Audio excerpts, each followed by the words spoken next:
Olá, pessoal.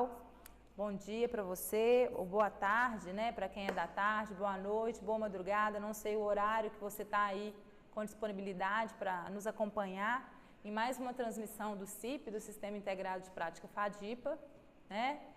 Desde já eu já coloco aqui a minha alegria, né, e contentamento de não somente gravar essa aula dando um direcionamento na elaboração do instrumento processual que lhe foi dado lá no Direito Civil, como também de participar desse projeto, né, como idealizadora, como coordenação, tá? Então, desde já eu já agradeço e também agradeço aí o seu envolvimento, né, como discente, como aluno, já que o nosso objetivo seria nós atrelarmos à prática todo o embasamento ou todo o conhecimento, né, teórico que a gente vem construindo aí desde o início do curso, desde então o primeiro período.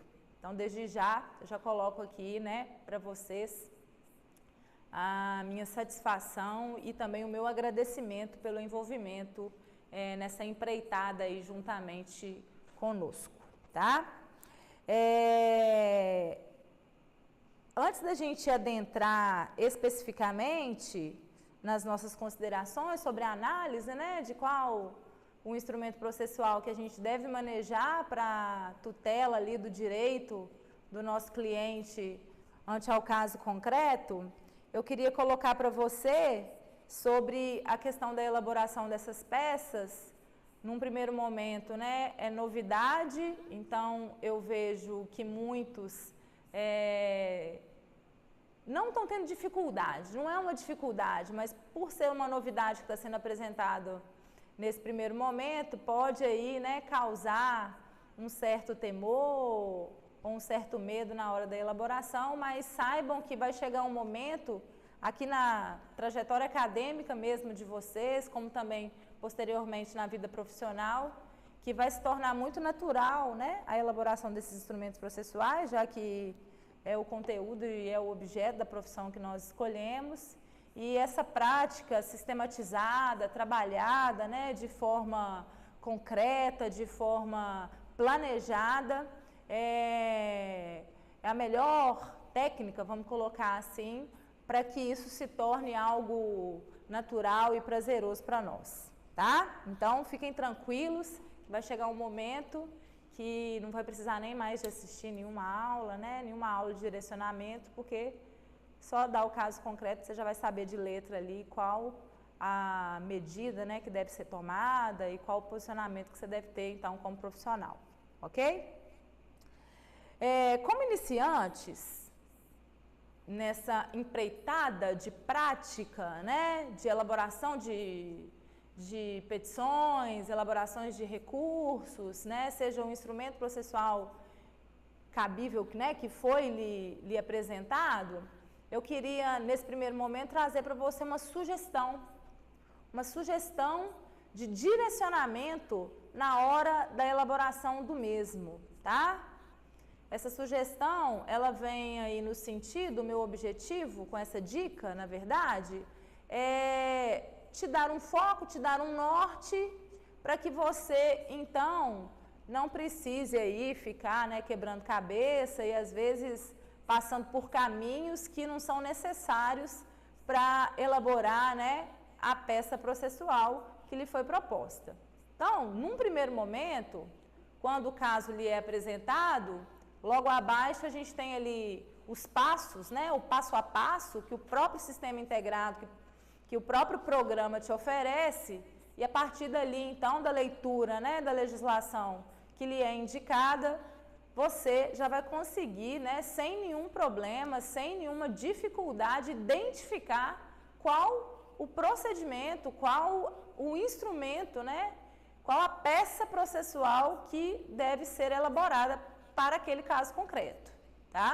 Então, no primeiro momento, identificar essa peça. Depois que você fez essa identificação, muito simples, gente, vai até a legislação processual, veja lá a regulamentação, né? Vê aquilo que o legislador processual colocou como procedimento para o manejo daquele instrumento e siga aquele passo a passo que o próprio legislador te deu, tá? Não divaguem, sejam objetivos, tá? Não precisa de ficar viajando demais, não. É pegar o CPC, pegar a legislação especial, dependendo, né, do instrumento que você vai ter que elaborar. Siga ali o que o legislador colocou para você como indispensável para o manejo daquele instrumento. Nada mais que isso, não inventem, tá? Nós vamos falar, a nossa peça, né, o caso que foi colocado para você, aí em Direito Civil, foi um incidente de desconsideração da personalidade jurídica, tá? Então, diante do caso concreto lá que ele foi colocado, a peça que você deveria, então, elaborar seria esse incidente. Primeiro, eu queria colocar para você o seguinte, nós vamos utilizar basicamente 3 grupos de regulamentação trazidos no próprio CPC. Primeiro, o artigo 319, que fala da petição inicial. Depois nós vamos utilizar o incidente, né, de desconsideração da personalidade jurídica, que está previsto no artigo 133 até o artigo 135 do CPC, e também lá no processo de execução, artigo 795, ali o inciso 7, né, e alguns parágrafos do artigo 795. Então, basicamente, a gente tem que fazer a leitura desses dispositivos para você o quê? Para você entender, né, qual o instrumento, né, o que esse instrumento processual que você está manejando, ele tem como objetivo, né, o que eu vou pedir aqui nesse incidente de desconsideração da personalidade jurídica. Então, basicamente, é entender, saber que é esse incidente. Posteriormente, você vai seguir o passo a passo que o próprio legislador, então, colocou para você, sem delongas, sem viagem, sem inventar, porque é isso que precisa de ser feito, tá? Então, essa é a primeira dica ou a primeira sugestão. Identificou qual é a peça, né? Qual é o instrumento cabível? Vai lá, seja no Código de Processo Civil, seja na legislação especial, faça a leitura. E, a partir dessa leitura, você vai entender quais as medidas você deve tomar, o que você deve pedir, o que você deve fazer, tá? Bom, dentro da estrutura de uma petição, é por isso que a gente vai utilizar o 319, basicamente, você vai partir das seguintes premissas. Primeiro, você vai endereçar essa petição inicial ao juízo competente. O juízo competente é aquele que tem competência, né, ou legitimidade para analisar o caso que você está levando e, consequentemente, decidir sobre ele, tá? Então, basicamente, primeiro você faz o endereçamento. A gente pode seguir isso nitidamente lá no roteiro do 319, ok? Depois que você fizer esse endereçamento, você vai o quê? Você vai indicar quem é o autor, quem está fazendo o pedido e quem é o réu, quem vai responder esse pedido que está sendo feito, ok? Depois que você fizer a indicação de autor e réu, ou seja, do polo ativo e do polo passivo, então, dessa relação processual, você vai fazer a qualificação da parte. Como que você qualifica a parte? Vai lá no inciso 2 do artigo 319, e o artigo 319, no seu inciso 2, te indica, tá? Ó, você vai ter que falar o nome, né, o prenome, o sobrenome, o estado civil dessa pessoa. O que é qualificar? É você traçar, poder identificar quem são aquelas pessoas. Endereço de e-mail, o CPC de 2015 trouxe uma novidade. Então, por exemplo, se a pessoa, né, tem ali constituído uma união estável, você vai indicar se é a união estável, ou seja, a qualificação, você segue lá o inciso 2 do artigo 319 do CPC, ok? Então, atentem para isso. Uma vez, então, qualificado, indicado quem é autor e réu e fazer dessa qualificação, você vai o quê? Identificar nessa qualificação qual é o instrumento que você vai utilizar, ou seja, qual a tutela que você vai pedir ali naquele caso concreto. No nosso caso, o que a gente está propondo? O que o autor está propondo aqui como instrumento processual? Um incidente de desconsideração da personalidade jurídica com pedido de tutela antecipada, tá? Então, aqui, o autor, que você lá no caso concreto já identificou quem que é, não vou te falar quem que é, porque você que vai ter que descobrir aí, né? Ele vai o quê? Manejar um incidente de desconsideração contra o réu, ok? Então, aí, uma vez qualificado e indicando, né, qual é a tutela que está sendo ali manejada, que está sendo ajuizada, a gente passa para o próximo ponto da nossa petição inicial, que você também, o quê? Da nossa petição, né? Aqui no caso, no nosso incidente de desconsideração, que seria o quê? A narrativa dos fatos. Na narrativa dos fatos, eu sugiro que você utilize o quê? Apenas o subtítulo dos fatos, tá?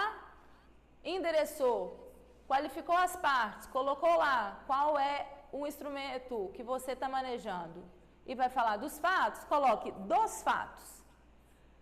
Nesse ponto da sua petição inicial, você vai o quê? Você vai fazer uma redação, gente, vai redigir ali, vai elaborar um parágrafo, né, ou mais de um parágrafo, onde você vai contar para o juiz, vai contar ali para o juiz o que aconteceu. E é importante que você seja muito objetivo nessa narrativa de fatos, tá? Não fica inventando moda, conta, especifica. Sempre com o seguinte raciocínio, diante então da elaboração dessa narrativa. Você narra os fatos, você conta o que aconteceu, você conta o ocorrido ou conta o que está acontecendo com o objetivo de quê? De já preparar para o próximo item, para o próximo ponto da petição inicial, que seria o quê? O direito, que seria ali o embasamento jurídico que eu vou utilizar para que, diante daquela situação fática, eu possa, então, pedir algo, tá? Então, aqui na narrativa de fatos, é muito importante você atentar para isso, ser bem objetivo, né? Utilizar uma linguagem aí tranquila, sem não muito rebuscada, tá? As questões de concordância, o português, deixar bem claro, contar o que aconteceu. Porque na hora que você conta o que aconteceu, e na hora que o juiz ali, ele faz a leitura, o que acontece? Lá na frente, quando você prova se aquele fato que você narrou é verdadeiro, ele já sabe, né? Qual será o quê? A sua resposta diante daquele caso, né? De resposta diante do seu pedido. Então, essa narrativa de fatos é muito importante por isso. Então, aqui, olha, atentem para esse primeiro ponto ou primeiro momento da sua petição inicial, onde você vai o quê? Relatar os fatos que aconteceram, né, que ocorreram. Utilize uma ordem cronológica, não faça a coisa desbandeirada, né, sem que haja ali um raciocínio lógico. Então, relate os fatos de forma cronológica, né? De modo que você consiga ali já judicializar o problema. Porque na hora que você conta, então, o que aconteceu, basicamente a gente já remete, então, ao embasamento jurídico. Ok? Depois que você contar o que aconteceu, e aqui basicamente você vai contar o quê? Você vai contar qual o fato ou quais, né, as circunstâncias ocorridas que vão te fazer a pedir o quê? A desconsideração da personalidade jurídica daquela PJ. Tá? Todos esses fatos, todas essas situações que vão embasar o seu pedido, está lá no caso prático. Então, narre esses fatos de forma objetiva. Depois que você fizer, então, essa narrativa, depois que você apresentar ali a situação, o ocorrido, na ordem cronológica, você vai passar para o segundo ponto, então, ali do seu pedido, no seu incidente, né? Do seu incidente de desconsideração, que é o ponto onde a gente vai trabalhar com o quê? Com o embasamento jurídico. o embasamento jurídico do seu pedido. Nesse ponto, nós vamos utilizar, então, como subtítulo do direito, tá? Nesse ponto do direito, você nada mais, nada menos vai indicar ali qual a fundamentação, qual o embasamento jurídico, ou seja, o embasamento legal, tá? Que a lei coloca para aquele determinado caso concreto, ok? Aqui eu fiz a indicação de duas situações que não poderão faltar, então, no seu embasamento jurídico. Primeiro, você vai indicar o seguinte, olha, a situação que está me levando a pedir, né, por via desse incidente, a desconsideração da personalidade jurídica, tá? Se dá pelo fato de que está ocorrendo o abuso da personalidade jurídica dessa PJ. Esse abuso da personalidade jurídica da PJ está, né, se desencadeando pela confusão patrimonial. Cuidado, que o abuso da personalidade jurídica, que é previsto no artigo 50 do Código Civil, e aqui eu chamo a atenção para o seguinte, quem fez essa peça há 2 semanas atrás, leu o artigo 50, está faltando coisa na sua peça. Por quê? Porque agora, recentemente, semana passada, houve o quê? Alteração do artigo 50 do Código, tá? Então, o artigo 50 agora não tem mais apenas o caput, nós temos parágrafos e incisos nesse artigo 50. O legislador, ele clareou ali muito sobre a questão do que é confusão patrimonial, porque antes ele fazia apenas o quê? A indicação de o que se configuraria, né? O abuso da personalidade jurídica. E agora ele vai lá e explica, ok? No nosso caso concreto, o abuso da personalidade jurídica da PJ ali, né? Pelos sócios, né? Pelo sócio principal, que é o administrador, ele se dá pela confusão patrimonial. O que significa essa confusão patrimonial? Está lá no parágrafo 2º do artigo 50, ó. Incisos 1, 2 e 3 traz até ali alguns exemplos, um rol meramente exemplificativo de quando poderia ocorrer essa confusão. A confusão se dá, gente, quando você não consegue ver uma autonomia entre os patrimônios da PJ e o patrimônio dos sócios que compõem essa PJ. É uma bagunça. Você não consegue ali enxergar o que é de quem. O legislador, então, fala que quando isso ocorre, isso gera o que a gente chama de abuso da personalidade jurídica, que seria o quê? O embasamento legal, o embasamento jurídico, o fundamento para se pedir a desconsideração da personalidade jurídica, tá? Então, dentro desse fundamento aqui, o principal é você o quê? Abordar dessa forma, é fazer essa abordagem, que há o abuso da personalidade jurídica pela confusão patrimonial e diante do caso concreto que lhe foi colocado, você vai indicar. E aí a gente tem até exemplos lá nos incisos do parágrafo 2º. Qual a situação fática que demonstra, né, essa confusão patrimonial, que, como eu falei antes, seria o quê? Essa dificuldade, né, de separar o que é patrimônio da PJ e o que é patrimônio do sócio, no caso do sócio administrador, ok? Um segundo ponto que você deve utilizar aqui no direito, o segundo ponto que você vai trabalhar na sua petição inicial, seria o quê? Seria o artigo 134, parágrafo 4º do CPC. Então, cuidado, ó. Artigo 50 do Código Civil, no parágrafo 2º, incisos 1, 2 e 3, e vai utilizar também o artigo 134, parágrafo 4º, aí. Essa situação, essas duas situações, esses dois pontos específicos é que vão embasar, é que vão fundamentar o quê? O seu pedido juridicamente falando. Então, por isso que a gente utiliza do direito. Aqui, você vai o quê? Indicar os pressupostos específicos para desconsiderar. Você vai colocar assim, olha, o sócio tal está fazendo isso. Isso denota uma confusão de patrimônio, o que revela a possibilidade de quê? De se desconsiderar a personalidade jurídica, ou seja, eu poder ir no patrimônio pessoal, né, do sócio para garantir o cumprimento de uma dívida, de uma obrigação que é lá da PJ. Ok, pessoal?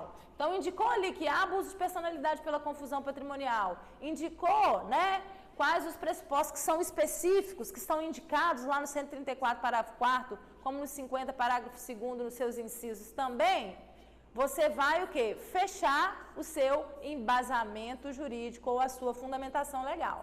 Beleza? Ó, você narrou o fato, narrou a situação, o que aconteceu. O que aconteceu tem como consequência ou efeito jurídico aquilo que a lei, o quê? A lei indica. No caso, a sua fundamentação legal. Quando você fecha e termina essa fundamentação legal, você está preparando para fazer o quê? O pedido. O que você quer? Quando você maneja um incidente de desconsideração da personalidade jurídica, é um incidente por quê? Porque ele ocorre no decorrer de um processo que já está em andamento. Eu não estou pedindo a desconsideração da personalidade jurídica lá no processo de execução, por exemplo. Você ajuizou a ação de execução e ali você já via anteriormente casos de abuso da personalidade e aí já de cara na petição inicial você faz o pedido de desconsideração. É possível fazer isso? Sim. Quando você faz isso na petição inicial, você não precisa de fazer incidente. O incidente, ele é proposto incidentalmente, ou seja, no decorrer do processo principal, que é a ação de execução. É aquela ação onde o credor está cobrando da PJ a dívida, aquilo que ela deve. Como ele está cobrando lá e ele está inadimplente, tá? Ele não pagou, o que ele percebe? Ele percebe que há essa confusão patrimonial e que isso seria abuso da personalidade jurídica, então ele vai o quê? E incidentalmente, ele atravessa, né, não sei se essa seria a melhor expressão, uma petição, né, no próprio processo ali, ó, ele vai o quê? Incidentalmente fazer esse pedido de desconsideração, tá? É incidente por quê? Olha só, um incidente de desconsideração porque não foi pedida a desconsideração lá na petição inicial, ok? Bom, fundamentou, fez ali o embasamento jurídico, indicou ali aquilo que a lei prevê para esses casos de abuso da personalidade, você vai fazer o pedido, tá? Eu, particularmente, e foi uma deliberação, né, que a coordenação do CIP fez, para que vocês, o quê?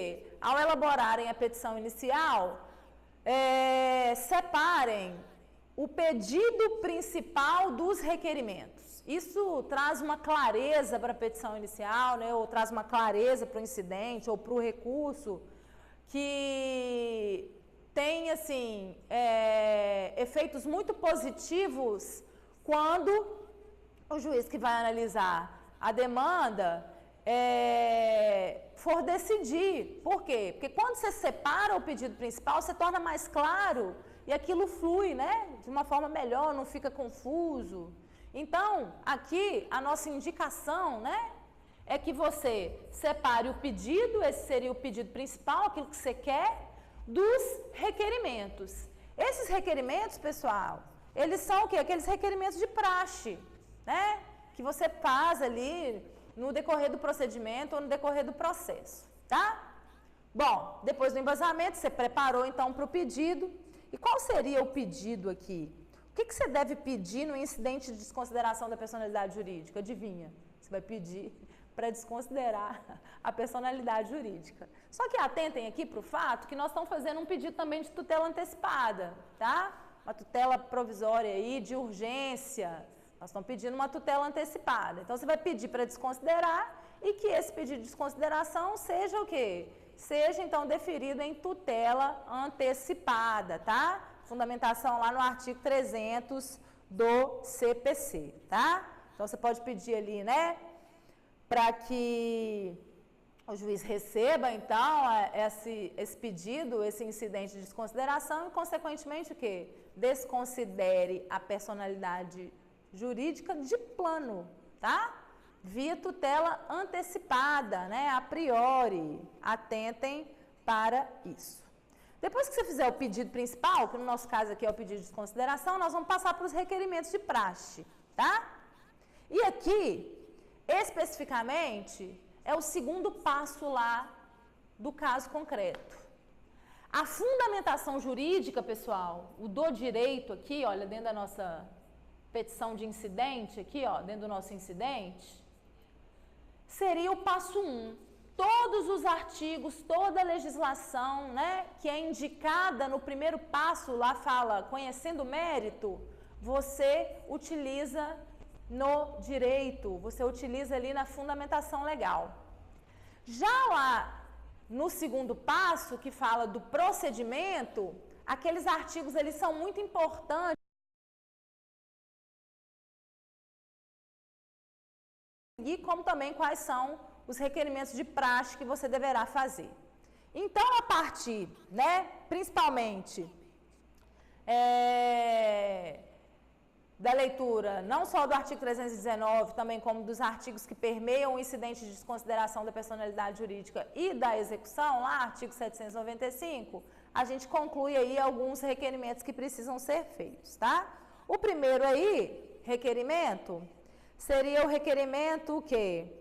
Seria o requerimento para que você intime o réu, né? Para que ele participe da audiência de conciliação ou mediação, tá? Então, atentem para isso, que é, no caso, o inciso 7 do artigo 319, tá? Então, primeiro requerer aí.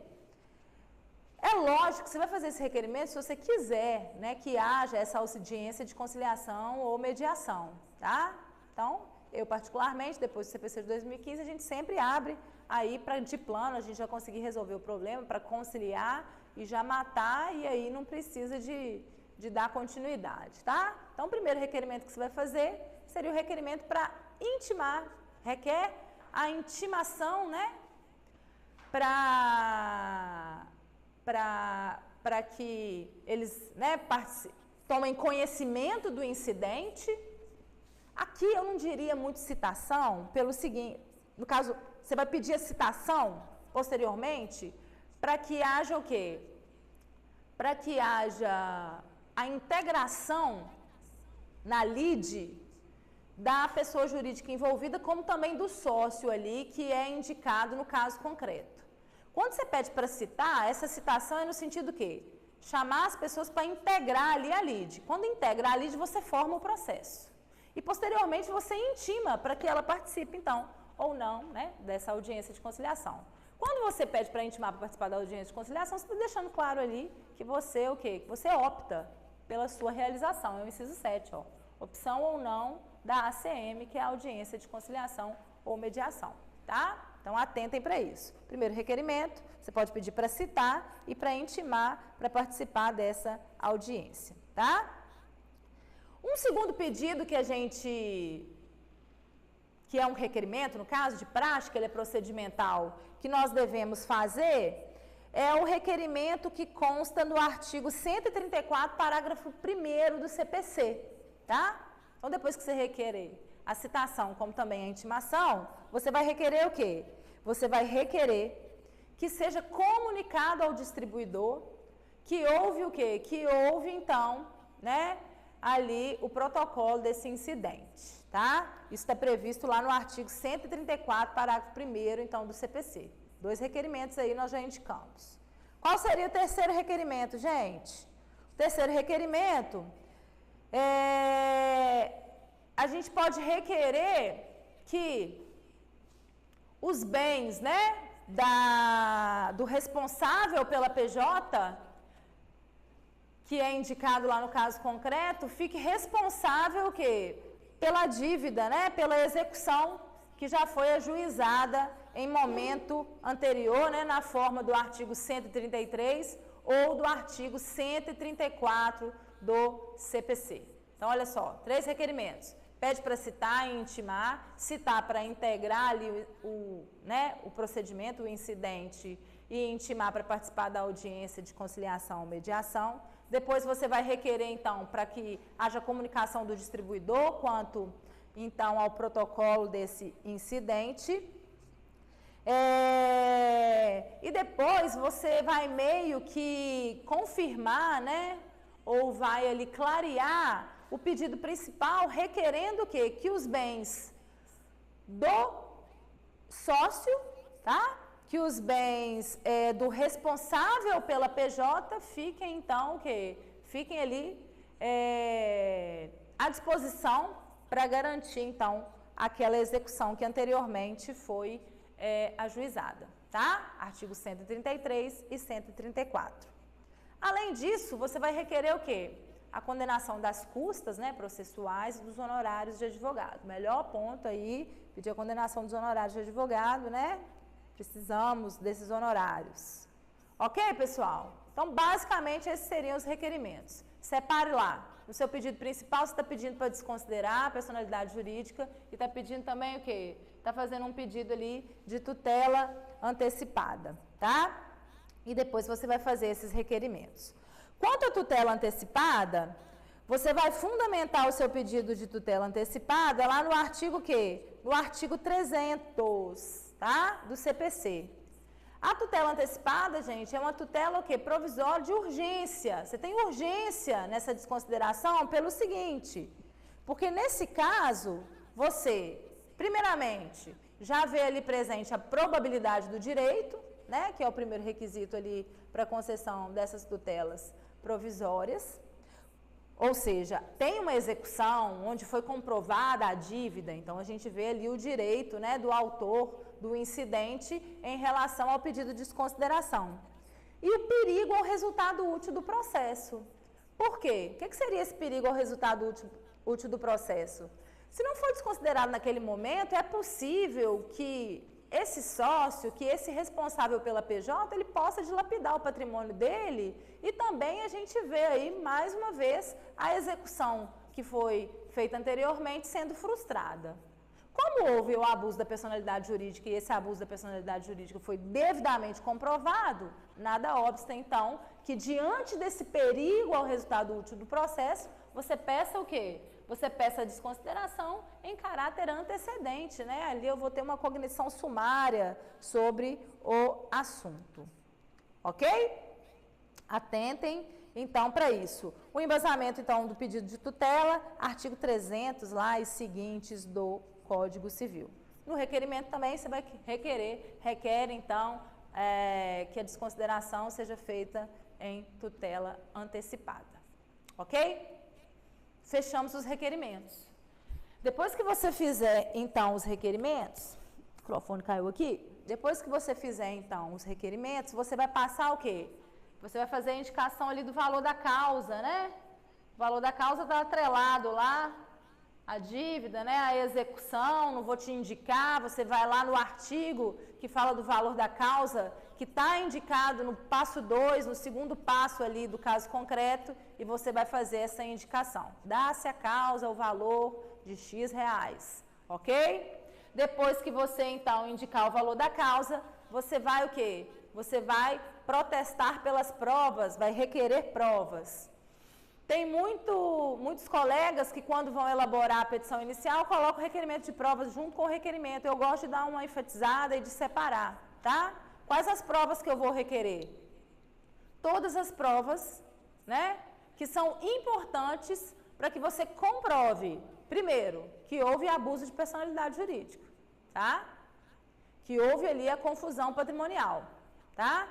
O que eu tenho ali à minha disposição que comprova, né, que está havendo essa confusão patrimonial? Documentos, né?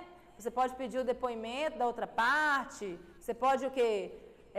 Contar ali com testemunhas que possam indicar isso, ok? Pessoas que possam falar, realmente nessa situação eu não consigo separar, né, de quem é o patrimônio, se é da PJ, se é do responsável pela PJ, se é do sócio. Então você vai o quê? Você vai protestar, você vai pedir ali para provar, né, o alegado, aquilo que você alegou, com todas as provas, né, que são admitidas em direito, principalmente as provas que, de uma certa forma, vão evidenciar aqui tudo aquilo que é necessário. Ou seja, que houve um abuso da personalidade jurídica pela confusão patrimonial e que também tem uma execução antes, que ele te deve.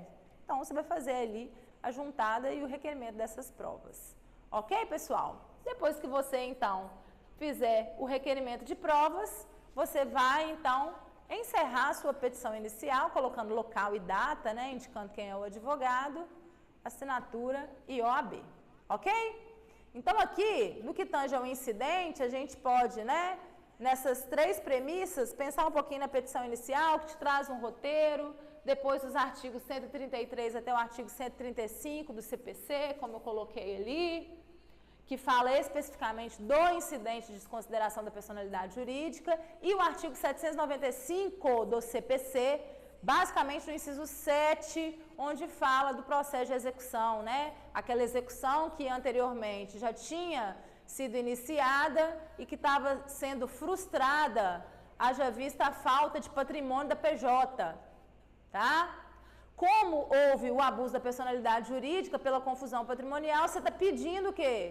Diante do incidente, para desconsiderar, então, a personalidade jurídica da PJ, para você ir lá no patrimônio pessoal do sócio, que você indicou lá, né, no polo passivo aí do incidente, para ver ali garantida, então, e não frustrada essa execução.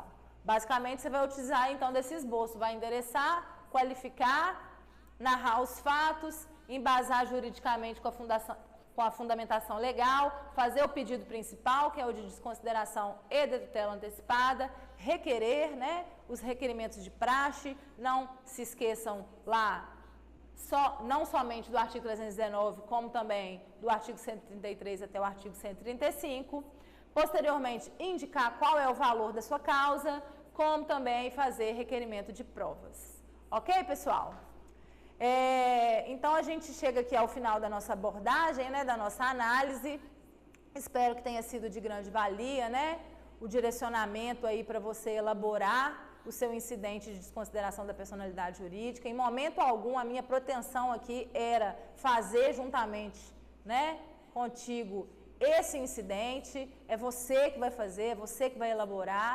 O meu objetivo aqui era primeiramente, né, ou unicamente, te dar um norte, te nortear, te dar aí algumas sugestões, algumas dicas de como você, né, sozinho, por si só, possa aí